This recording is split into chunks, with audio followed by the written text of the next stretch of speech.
വയനാട്ടുകാരെ വട്ടം ചുറ്റിച്ച് മാലിന്യ ലോറി. ദുർഗന്ധം വമിക്കുന്ന മാലിന്യവുമായി ജില്ലയിലെത്തിയ ലോറി ഞായറാഴ്ച മുതൽ 4 ഇടങ്ങളിലാണ് നാട്ടുകാർ തടഞ്ഞത്. 2 മണിക്കൂറോളം സംസ്ഥാന പാതയും ദേശീയപാതയും നാട്ടുകാർ ഉപരോധിച്ചു. പ്രതിഷേധങ്ങളെ തുടർന്ന് ഇപ്പോൾ വെള്ളാരം കുന്നിൽ സൂക്ഷിച്ചിരിക്കുകയാണ് മാലിന്യവണ്ടി. ഒരു ലോഡ് മാലിന്യം എന്തു ചെയ്യണമെന്നറിയാതെ പോലീസും ജില്ലാ ഭരണകൂടവും ചെന്നെത്തുന്നിടം പ്രതിഷേധം. ഞായറാഴ്ച മുതൽ ജില്ലയിൽ കണ്ടു തുടങ്ങിയ മാലിന്യവണ്ടി എവിടേക്കെന്നോ ആരുടേതെന്നോ ഇതുവരെ കണ്ടെത്തിയിട്ടില്ല. ആദ്യം താമരശ്ശേരി ചുരത്തിൽ നാട്ടുകാരിത് തടഞ്ഞു. അവിടെ നിന്ന് ഒഴിവാക്കിയ വണ്ടി പിന്നെ പനമരത്ത്. കർണാടകയ്ക്ക് പോവുകയാണെന്നാണ് ഇവിടെ നാട്ടുകാരോട് പറഞ്ഞത്. പോലീസ് കർണാടകയിലേക്ക് പറഞ്ഞയച്ചു. എന്നാൽ തോൽപ്പെട്ടിയിൽ വീണ്ടും നാട്ടുകാർ തടഞ്ഞു. മാലിന്യം ഉപേക്ഷിക്കാനുള്ള ശ്രമങ്ങൾ നടക്കാത്തതിനെ തുടർന്ന് ഇന്നലെ രാവിലെ പച്ചിലക്കാട് എന്ന സ്ഥലത്ത് ലോറി ഉപേക്ഷിച്ചതായി കണ്ടെത്തി. ഇടയ്ക്കെപ്പോഴോ ഡ്രൈവർ മുങ്ങി. നാട്ടുകാരെത്തി ലോറി വിലങ്ങനയിട്ട് മാനന്തവാടി കൽപ്പറ്റ സംസ്ഥാന പാത ഉപരോധിച്ചു. റോഡ് ക്ലോസ് ചെയ്തിട്ട് മൊത്തം വണ്ടികളും തടഞ്ഞിട്ടിരിക്കുകയാണ്. അതുകൊണ്ട് ഇതിന് പെട്ടെന്ന് പരിഹാരം ഉണ്ടാക്കുന്ന നടപടിയിലേക്ക് കലക്ടറും ജില്ലാ കളക്ടർ ഇടപെട്ടു. കൽപ്പറ്റ നഗരസഭയ്ക്ക് കീഴിലെ മാലിന്യ സംസ്കരണ കേന്ദ്രത്തിലേക്ക് പറഞ്ഞയച്ചു. എന്തു മാലിന്യമെന്നറിയില്ല. ഇവിടെയും നാട്ടുകാർ പ്രതിഷേധവുമായി രംഗത്തെത്തി ദേശീയപാത ഉപരോധിച്ചു. പിന്നീട് നടന്ന ചർച്ചയിൽ മറ്റൊരിടത്തേക്ക് മാലിന്യവണ്ടി കൊണ്ടുപോകാമെന്ന ഉറപ്പിന്മേൽ ഇവിടെ സമരം അവസാനിച്ചു. ഇപ്പോൾ കൽപ്പറ്റയിലെ വെള്ളാരംകുന്നിലെ പഴയ മാലിന്യ സംസ്കരണ കേന്ദ്രത്തിൽ സൂക്ഷിച്ചിരിക്കുകയാണ് മാലിന്യവണ്ടി. ഇവിടെ നിന്ന് എങ്ങോട്ട് എന്ന കാര്യത്തിൽ എന്നാൽ തീരുമാനമുണ്ടായിട്ടില്ല. അതേസമയം ജില്ലയിലേക്ക് മാലിന്യവണ്ടികൾ അയക്കുന്നവർക്കെതിരെ ശക്തമായ നിയമ നടപടികൾ സ്വീകരിക്കുമെന്ന് കലക്ടർ മുന്നറിയിപ്പ് നൽകി. News bureau, Wayanad. ആലപ്പുഴയിൽ ബാങ്കിന് മുന്നിൽ ക്യൂ നിന്നവർക്ക് നേരെ തെരുവുനായ ആക്രമണം. 4 സ്ത്രീകളെയും ഒരു പുരുഷനെയുമാണ് തെരുവുനായ ആക്രമിച്ചത്. ആലപ്പുഴ നഗരത്തിലെ ATMകൾക്കും ബാങ്കുകൾക്കും മുന്നിൽ ക്യൂ നിന്ന സാധാരണക്കാരായ ജനങ്ങളെയാണ് തെരുവുനായ ആക്രമിച്ചത്. 4 സ്ത്രീകളടക്കമുള്ളവർ നായയുടെ കടിയേറ്റ് ആശുപത്രിയിൽ പ്രവേശിപ്പിച്ചു. ഇത് കണ്ടുനിന്ന സെക്യൂരിറ്റി ജീവനക്കാരൻ നായയെ ഓടിക്കാൻ ശ്രമിച്ചുവെങ്കിലും നായ ഇയാളെയും വെറുതെ വിട്ടില്ല. ചാടിക്കയറി എൻ്റെ തുടയെല്ലാം കടിക്കുകയാണ്. കടിച്ചു കഴിഞ്ഞപ്പോഴും ഞാൻ പട്ടിയെ ഇങ്ങനെ പിടിച്ച് തള്ളാൻ തുടങ്ങുമ്പോൾ പട്ടി വിടുന്നില്ല. ഉടനെ തന്നെ കാല് വലിച്ച് ഒരൊറ്റ ചവിട്ട് കൊടുത്താൽ ഞാൻ രക്ഷപ്പെട്ടു. അപ്പോഴേ പട്ടി അങ്ങ് ഇറങ്ങിപ്പോയി. 5 സ്ത്രീകളെ കടിച്ചിട്ടുണ്ട്. കടിച്ചിട്ടാണ് എൻ്റെ അടുത്ത് വന്നത്. ഇപ്പം സ്റ്റേറ്റ് ബാങ്കിൻ്റെ വാതിക്കൽ വെച്ച് കടിച്ചൊരു സ്ത്രീ ഇവിടെ ഉണ്ട്, ഒരു ബ്രാഞ്ചിൽ നിന്ന്. യാതൊരു പ്രകോപനവും ജനങ്ങളുടെ ഭാഗത്തു നിന്നുണ്ടായില്ലെന്നാണ് ദൃക്സാക്ഷികൾ പറയുന്നത്. നായ ഓടി നടന്ന് നാട്ടുകാരെ കടിക്കുകയായിരുന്നു. ഈ പ്രദേശത്ത് രക്തം തളം കെട്ടി കിടക്കുകയാണ്. നായയുടെ കടിയേറ്റവർക്ക് പണവും ലഭിച്ചില്ല, നായയുടെ കടിയേൽക്കുകയും ചെയ്ത അവസ്ഥയാണ്. പിന്നീട് നാട്ടുകാരുടെ സഹായത്തോടെയാണ് ഇവരെ ആശുപത്രിയിൽ പ്രവേശിപ്പിച്ചത്. Shahjahan, news bureau, Alappuzha. തെരുവുനായ്ക്കളെ കൊല്ലുന്ന സംഘടനകൾക്കെതിരെ സുപ്രീം കോടതി. ഇത്തരം സംഘടനകളുടെ ആവശ്യമെന്തെന്നും സുപ്രീം കോടതി നിർദ്ദേശങ്ങൾ പാലിച്ച് അപകടകാരികളായ നായ്ക്കളെ കൊല്ലാൻ സർക്കാരിന് അവകാശമുണ്ട്. നായ്ക്കളെ കൊല്ലാൻ ആഹ്വാനം ചെയ്ത ജോസ് മാവേലി വിശദീകരണം നൽകണമെന്നും സുപ്രീം കോടതി നിർദ്ദേശിച്ചു. കുടിവെള്ളക്ഷാമം രൂക്ഷമായതോടെ പാലക്കാട് പുതുശ്ശേരിയിൽ പ്രവർത്തിക്കുന്ന പെപ്സി കമ്പനിക്കെതിരെ ഗ്രാമപഞ്ചായത്ത് വീണ്ടും സ്റ്റോപ്പ് മെമ്മോ നൽകി. ഈ വർഷം ഇത് 3ാം തവണയാണ് പുതുശ്ശേരി ഗ്രാമപഞ്ചായത്ത് പെപ്സിക്ക് നോട്ടീസ് നൽകുന്നത്. പഞ്ചായത്തിലെ 7 വാർഡുകളിൽ കടുത്ത കുടിവെള്ളക്ഷാമം നേരിടുന്ന പശ്ചാത്തലത്തിലാണ് നടപടി. പുതുശ്ശേരി പഞ്ചായത്തിലെ 5 മുതൽ 13ാം വാർഡ് വരെയുള്ള പ്രദേശങ്ങളിലാണ് കുടിവെള്ളക്ഷാമം രൂക്ഷമായത്. ഈ ഭാഗങ്ങളിലെ കുഴൽക്കിണറുകളടക്കം വറ്റി. മറ്റുള്ളവയിൽ വെള്ളത്തിന്റെ അളവ് വലിയ തോതിൽ കുറഞ്ഞു. പെപ്സി കമ്പനിയുടെ ഭൂഗർഭ ജലചൂഷണമാണ് വരൾച്ച രൂക്ഷമാക്കിയത്. ദിവസേന 2.5 ലക്ഷം ലിറ്റർ വെള്ളമെടുക്കാനാണ് കമ്പനിക്ക് അനുമതി.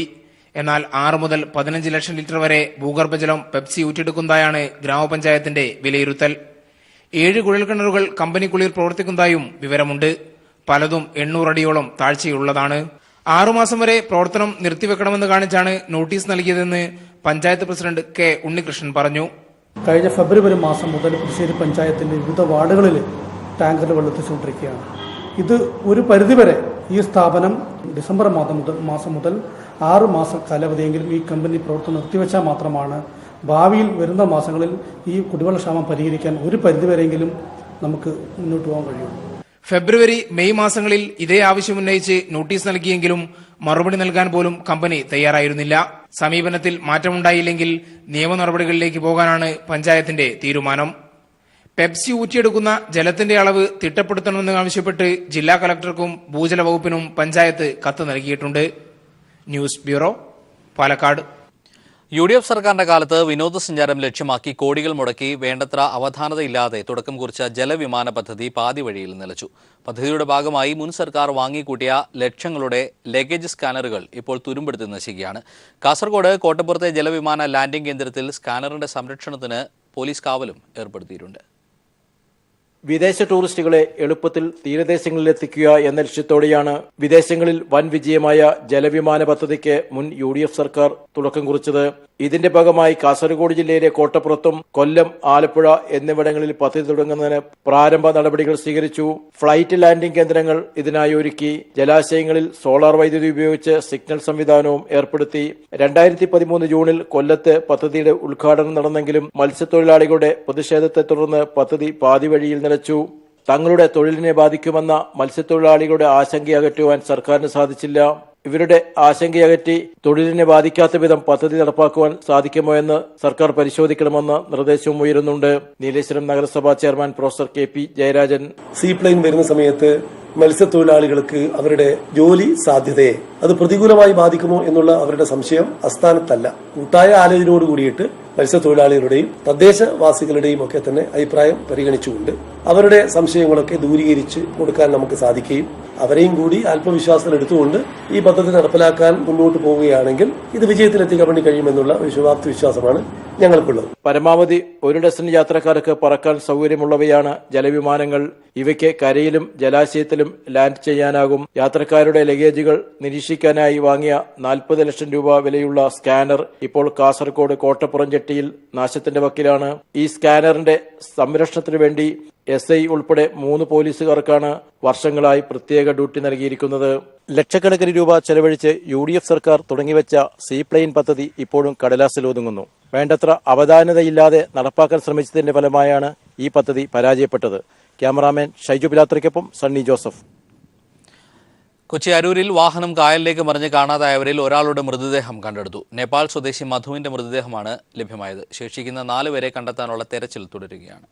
ബുധനാഴ്ച വൈകിട്ടോടെയാണ് ദേശീയപാതയിൽ അരൂർ കുമ്പളം പാലത്തിന്റെ കൈവരി തകർത്ത് ബൊലേറോ വാൻ കായലിലേക്ക് മറിഞ്ഞത്. ഡ്രൈവർ വടുതല സ്വദേശി നിജാസ് അലിയും 8 നേപ്പാൾ സ്വദേശികളുമായിരുന്നു വാഹനത്തിലുണ്ടായിരുന്നത്. ഇവരിൽ നേപ്പാൾ സ്വദേശികളായ ലോക്മാൻ, പദംബാദർ, റാമു, സുരേഷ് എന്നിവരെ മത്സ്യത്തൊഴിലാളികൾ രക്ഷപ്പെടുത്തി. ശേഷിക്കുന്ന 5 പേരെ കണ്ടെത്താൻ നാവികസേനയുടെ സഹായത്തോടെ നടത്തിയ തിരച്ചിലിലാണ് മധുവിന്റെ മൃതദേഹം ലഭിച്ചത്. മൃതദേഹം എറണാകുളം ജനറൽ ആശുപത്രിയിൽ പോസ്റ്റ്മോർട്ടം നടത്തി. അടിയൊഴുക്കുള്ള ഭാഗമായതിനാൽ തിരച്ചിൽ ദുസ്സഹമാണ്. എങ്കിലും നാവികസേനയുടെ മുങ്ങൽ വിദഗ്ധർ തിരച്ചിൽ തുടർന്നു. നിജാസ് അലിയെ കൂടാതെ ശ്യാം, ഹിമപാൽ, ഗോമാൻ എന്നിവരെയാണ് ഇനി കണ്ടെത്താനുള്ളത്. ബുധനാഴ്ച അർദ്ധരാത്രിയോടെ അപകടത്തിൽപ്പെട്ട വാഹനം ക്രെയിൻ ഉപയോഗിച്ച് ഉയർത്തിയെടുത്തിരുന്നു. നാവികസേനയ്ക്കൊപ്പം തീരസേന, പോലീസ്, ഫയർഫോഴ്സ്, മത്സ്യത്തൊഴിലാളികൾ എന്നിവരും തിരച്ചിലിൽ പങ്കെടുക്കുന്നുണ്ട്. News bureau, Kochi. മനുഷ്യരുമായി അടുത്തിടപഴകുന്ന ജീവിയാണ് ഡോൾഫിൻ. ഈ അടുപ്പം കൂടിപ്പോയതുകൊണ്ടാണോ എന്നറിയില്ല, കഴിഞ്ഞ ദിവസം ഒരു ഡോൾഫിൻ കടലും കായലുമെല്ലാം കടന്ന് നാട്ടിലുള്ള ഒരു തോട്ടിലെത്തി. കൊച്ചിയിലാണ് സംഭവം. നാട്ടിലെത്തിയ ഡോൾഫിനെ പക്ഷേ നാട്ടുകാരെല്ലാം ചേർന്ന് പിടികൂടി തിരികെ കടലിലേക്ക് അയച്ചു. പുലിയും കടുവയും രാജവെമ്പാലയും ഒക്കെ കാടുവിട്ട് നാട് കാണാൻ ഇറങ്ങുന്ന കാലമാണ്. അപ്പോൾ പിന്നെ ഒരു ഡോൾഫിനായിട്ട് എന്തിനാ വെറുതെ ഇരിക്കണം? ഈ വാർത്തകളൊക്കെ അറിഞ്ഞിട്ടാണോ എന്നറിയില്ല. എന്തായാലും കൊച്ചിയിൽ ഒരു ഡോൾഫിനും നാട് ചുറ്റാൻ ഇറങ്ങി. വൈപ്പിനടുത്ത് നാരയമ്പലം പുത്തൻതോട്ടിലാണ് ഇന്നലെ രാവിലെ ഡോൾഫിൻ പ്രത്യക്ഷപ്പെട്ടത്. കടലിൽ നിന്ന് കായലിൽ കയറിയ ശേഷമായിരുന്നു ആശാൻ തോട്ടിലേക്ക് പ്രവേശിച്ചത്. ഡോൾഫിൻ വന്നതറിഞ്ഞതോടെ തോടിന്റെ ഇരുകരകളിലും ജനം തടിച്ചുകൂടി. പക്ഷേ ആൾക്കൂട്ടത്തിന്റെ തിരക്കും ബഹളവുമൊന്നും ഡോൾഫിനെ ബാധിച്ചില്ല. കക്ഷി യാതൊന്നും മൈൻഡ് ചെയ്യാതെ നീന്തി തുടിച്ചുകൊണ്ടേയിരുന്നു. സംഭവം അറിഞ്ഞ ഇടപ്പള്ളിയിൽ നിന്ന് സാമൂഹിക വനവൽക്കരണ വിഭാഗം ഉദ്യോഗസ്ഥരും എത്തി. തുടർന്ന് വല ഉപയോഗിച്ച് ഡോൾഫിനെ പിടികൂടി. പിന്നെ നാട്ടുകാരുടെ സഹായത്തോടെ ചുമന്ന കടൽ തീരത്ത് എത്തിച്ചു. ഒടുവിൽ എല്ലാവരും കൂടി ഉന്തിത്തള്ളി നേരെ കടലിലേക്ക് തന്നെ പറഞ്ഞുവിട്ടു. പാവം ഡോൾഫിൻ. ഇങ്ങനെയൊക്കെയാണ് ഈ നാട്ടുകാരെന്ന് അറിഞ്ഞിരുന്നെങ്കിൽ ഇങ്ങോട്ട് വരില്ലായിരുന്നു. Cultural desk. സന്നിധാനത്ത് നിന്നും അടിയന്തര ഘട്ടങ്ങളിൽ രോഗികളെ പമ്പയിൽ എത്തിക്കുന്നതിനായി ആംബുലൻസ് കൊണ്ടുവന്നു. ഗവൺമെന്റ് ഡിസ്പെൻസറിക്ക് വേണ്ടിയാണ് സന്നിധാനത്ത് ആംബുലൻസ് എത്തിച്ചത്. നേരത്തെ ട്രാക്ടറിലും സ്ട്രക്ചറിലുമൊക്കെ ആയിരുന്നു രോഗികളെ പമ്പയിൽ എത്തിച്ചിരുന്നത്. ട്രാക്ടറുകൾ മാത്രം കയറിയിരുന്ന വഴിയിലൂടെ ഇതാദ്യമായാണ് മറ്റൊരു വാഹനം സന്നിധാനത്തെത്തുന്നത്. ശബരിമലയിൽ അപകടത്തിൽപ്പെടുന്നവരെയോ അടിയന്തര ചികിത്സ വേണ്ടവരെയോ എത്രയും പെട്ടെന്ന് പമ്പയിൽ എത്തിക്കുന്നതിനായാണ് ജീപ്പ് ആംബുലൻസ് സംവിധാനം ഏർപ്പാടാക്കിയത്. ഏറെക്കാലത്തെ ആവശ്യമായിരുന്നെങ്കിലും ഈ ഉത്സവകാലത്താണ് ജീപ്പ് ആംബുലൻസ് യാഥാർത്ഥ്യമായതും. ഒരു രോഗിയും ഡോക്ടറുമടക്കം 4 പേർക്ക് യാത്ര ചെയ്യാൻ സാധിക്കുന്നതാണ് വാഹനം. കഴിഞ്ഞ വർഷമൊക്കെ നമുക്ക് ട്രാൻസ്പോർട്ടേഷൻ ആയിരുന്നു വലിയ പ്രശ്നം. ഇപ്പോൾ ഒരു പേഷ്യന്റിനെ, ഒരു ആപത്തുള്ള ഒരു പേഷ്യന്റിനെ നമുക്ക് ഒരു വെന്റിലേറ്ററിന്റെ സഹായത്തോടു കൂടി തന്നെ ഒരു മാറ്റേണ്ടി വരുന്ന സാഹചര്യം വരികയാണെങ്കിൽ, മുമ്പ് നമ്മൾ ചെയ്തിരുന്നത് നമ്മൾ സ്ട്രെച്ചറിൽ തന്നെ പേഷ്യന്റിനെ കയറ്റുകയും അവിടെ കിടത്തി വെന്റിലേറ്ററും ഓക്സിജനും ഒക്കെ തന്നെ വേറെ സപ്പോർട്ട് ചെയ്ത് ഒരു ടീമായിട്ട് കൊണ്ടുപോകേണ്ട സാഹചര്യം, അത് വളരെ ദുഷ്കരമായ ഒരു കാര്യമായിരുന്നു. എന്നാൽ ഇപ്പോഴേ ഈ ഒരു ഓഫ് റോഡ് ആംബുലൻസ് വന്നതോടുകൂടി ആ പ്രശ്നം ഒരു പരിധിവരെ തന്നെ പരിഹരിക്കപ്പെട്ടിട്ടുണ്ട്. ട്രാക്ടർ ഒഴികെ മറ്റു വാഹനമൊന്നും ഇതുവരെയും ശബരിമലയിൽ കയറിയിരുന്നില്ല. നേരത്തെ അടിയന്തര ഘട്ടങ്ങളിൽ ട്രാക്ടറിലോ സ്ട്രക്ചറിൽ കിടത്തിയോ ആയിരുന്നു രോഗിയെ പമ്പയിൽ എത്തിച്ചിരുന്നത്. ഇപ്പോൾ ശബരിമലയിലെ ഗവൺമെന്റ് ഡിസ്പെൻസറിക്ക് സ്വന്തമായി ജീപ്പ് ആംബുലൻസ് എത്തിയത് വലിയ ആശ്വാസമാണ് നൽകിയിരിക്കുന്നതും. വിജേഷ് നടുവിൽ, സന്നിധാനം. നോട്ട് ക്ഷാമം രൂക്ഷമായ സാഹചര്യത്തിലും സന്നിധാനത്തെ പല ATMകളും പ്രവർത്തനക്ഷമമാകാത്തത് തീർത്ഥാടക ലക്ഷ്യങ്ങളെ ബുദ്ധിമുട്ടിലാകുന്നു. ബുദ്ധിമുട്ട് ഏറെ അനുഭവപ്പെടുന്നത് ഇതര സംസ്ഥാന അയ്യപ്പ ഭക്തർക്കാണ്. നോട്ട് പിൻവലിക്കൽ നടപടി നടവരവിനെ കാര്യമായി തന്നെ ബാധിക്കുമെന്ന് ദേവസ്വം അധികൃതരും പറയുന്നു. എനിക്ക് പുറകിലുള്ളത് അടഞ്ഞു കിടക്കുന്നതും തുറന്നു കിടക്കുന്നതുമായ 2 ATMകളാണ്. അടഞ്ഞു കിടന്നാലും തുറന്നു കിടന്നാലും ഒരൊറ്റ ഫലം തന്നെ, രണ്ടിലും തുകയില്ല. രാജ്യം പൈസയ്ക്കായി നെട്ടോട്ടമോടുമ്പോഴാണ് തീർത്ഥാടക ലക്ഷ്യങ്ങൾ വരുന്ന ശബരിമലയിലെ പല ATMകളും അടഞ്ഞു കിടക്കുന്നത്. തുക ലഭിക്കാത്തതിനാൽ അന്യ സംസ്ഥാനത്ത് നിന്നും വരുന്ന തീർത്ഥാടകരാണ് വലിയ ബുദ്ധിമുട്ടിലാകുന്നത്. അതേസമയം കേരളത്തിൽ നിന്നുള്ള അയ്യപ്പ ഭക്തർ ഈ ബുദ്ധിമുട്ടുകൾ മുൻകൂട്ടി കണ്ടുകൊണ്ട് ചില്ലറയുമായി തന്നെയാണ് മല കയറിയതും.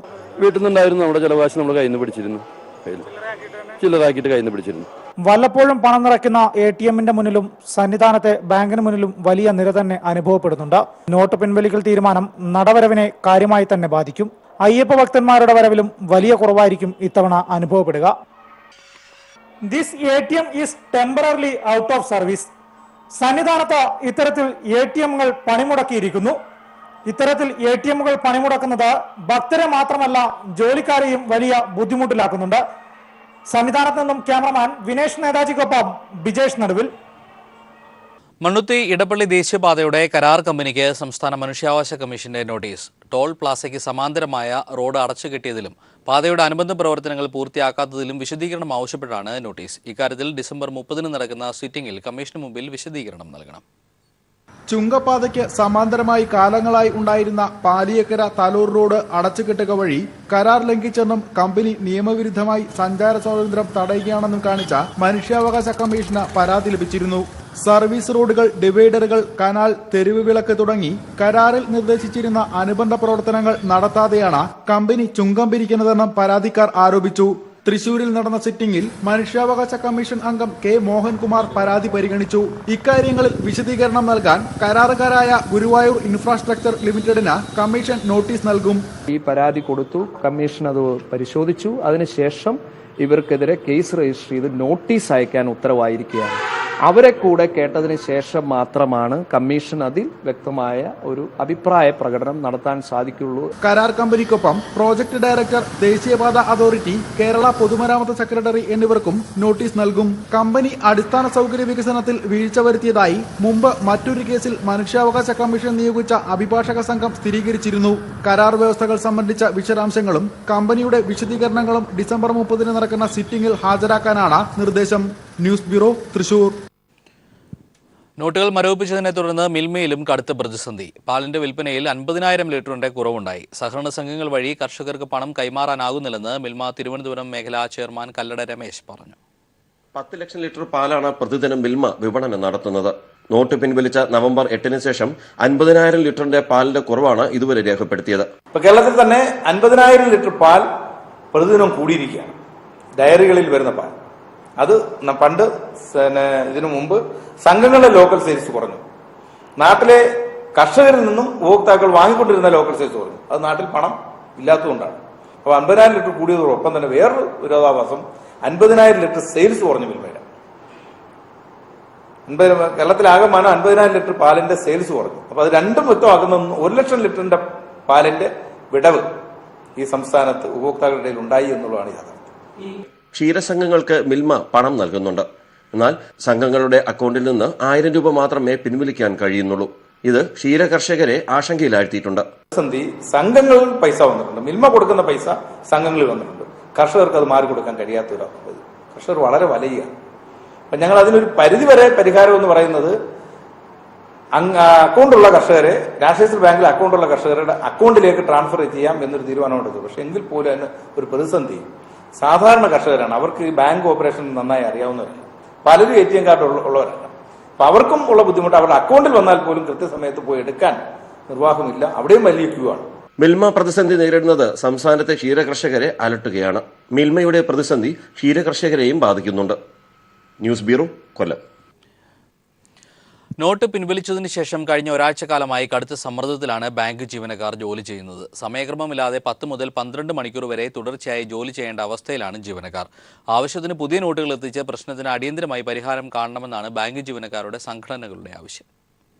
രാത്രിയായതോടെ ചെറിയ കടകൾ മുതൽ വ്യാപാര സ്ഥാപനങ്ങൾ വരെ അടച്ചു തുടങ്ങി. പക്ഷേ ബാങ്ക് ജീവനക്കാർ ഇപ്പോഴും തിരക്കേറിയ ജോലിയിലാണ്. നോട്ടുകൾ പിൻവലിച്ച ദിവസം മുതൽ വളരെയേറെ ആയാസകരമായ തൊഴിൽ ദിനങ്ങളിലൂടെയാണ് ബാങ്ക് ജീവനക്കാർ കടന്നുപോകുന്നത്. ഒരാഴ്ചയിലേറെയായി സമാനതകളില്ലാത്ത തിരക്കാണ് ബാങ്കുകളിൽ അനുഭവപ്പെടുന്നത്. രാവിലെ ബാങ്കിലെത്തി ജോലി ആരംഭിച്ചാൽ പിന്നെ ജീവനക്കാർക്ക് വിശ്രമമില്ലാത്ത മണിക്കൂറുകളാണ്. പഴയ നോട്ടുകൾ മാറി പുതിയ നോട്ടുകൾ നൽകുകയും പഴയ നോട്ടുകൾ വേർതിരിച്ച് കണക്ക് രേഖപ്പെടുത്തുകയും ഉൾപ്പെടെയുള്ള ജോലികൾ പൂർത്തിയാക്കുമ്പോൾ രാത്രി ഏറെ വൈകും. നമ്മുടെ ദൈനംദിന പ്രവൃത്തി എടുക്കാൻ പോലുമുള്ള ബാങ്ക് ജീവനക്കാരുടെ എണ്ണം കുറവാണ്. ഉറക്കം പോലും ഒഴിവാക്കിക്കൊണ്ടുള്ള തരത്തിലേക്കുള്ള ഒരു പണിയാണ് ബാങ്ക് ജീവനക്കാരൻ എടുത്തുകൊണ്ടിരിക്കുന്നത്. അവരുടെ പ്രാഥമിക ആവശ്യങ്ങൾ പോലും നിർവഹിക്കാൻ പറ്റാത്ത വിധത്തിലുള്ള ജോലി ഭാരമാണ് ബാങ്ക് ജീവനക്കാർ നേരിട്ടുള്ളത്. ഒരു മനുഷ്യൻ ഒരു ദിനം കൊണ്ട് ആകെ തളർന്നു പോയ അവസ്ഥയിലുള്ള മനുഷ്യരാണ് ഒരു സഹായ ഹസ്തത്തിന് വേണ്ടി ഞങ്ങളുടെ അടുത്ത് വരുന്നത്. അതുകൊണ്ട് തന്നെ ആ മനുഷ്യരുടെ ദൈന്യത മറ്റെല്ലാം മറന്നുകൊണ്ട് പണിയെടുക്കുന്നതിൽ ബാങ്ക് ജീവനക്കാരെ പ്രേരിപ്പിച്ചിട്ടുണ്ട്. ഇതിനിടെ പണം പിൻവലിക്കുന്നവരുടെ കയ്യിൽ മഷിപുരട്ടുന്നതുൾപ്പെടെയുള്ള പുതിയ നിബന്ധനകൾ കൊണ്ടുവരുന്നത് ജീവനക്കാർക്കിടയിൽ ആശയക്കുഴപ്പമുണ്ടാക്കുന്നുണ്ട്. നടപടിക്രമങ്ങൾ സങ്കീർണമാക്കുന്നത് ജീവനക്കാരുടെ ജോലിഭാരം വർദ്ധിപ്പിക്കുന്നതോടൊപ്പം ബാങ്കിലെ തിരക്ക് വർദ്ധിക്കാനും കാരണമാവും. നാട്ടുകാരുടെ ആശങ്കകൾ പരിഹരിച്ച് ആവശ്യമായ പുതിയ നോട്ടുകൾ ഉടൻ ബാങ്കുകളിലെത്തിച്ച് നിലവിലെ പ്രതിസന്ധി പരിഹരിക്കണമെന്നാണ് ബാങ്ക് ജീവനക്കാരുടെ സംഘടനകൾ ആവശ്യപ്പെടുന്നത്. പ്രത്യേക സാഹചര്യം പരിഗണിച്ച് സഹകരണ ബാങ്കുകൾക്ക് കൂടി പഴയ നോട്ടുകൾ മാറി പുതിയ നോട്ടുകൾ നൽകാൻ അനുമതി നൽകിയിരുന്നെങ്കിൽ നിലവിൽ ബാങ്കുകളിൽ അനുഭവപ്പെടുന്ന തിരക്ക് കുറക്കാനും ജീവനക്കാരുടെ ജോലിഭാരം കുറക്കാനും സഹായകരമാവും. Siju Kannan, news bureau, Kozhikode.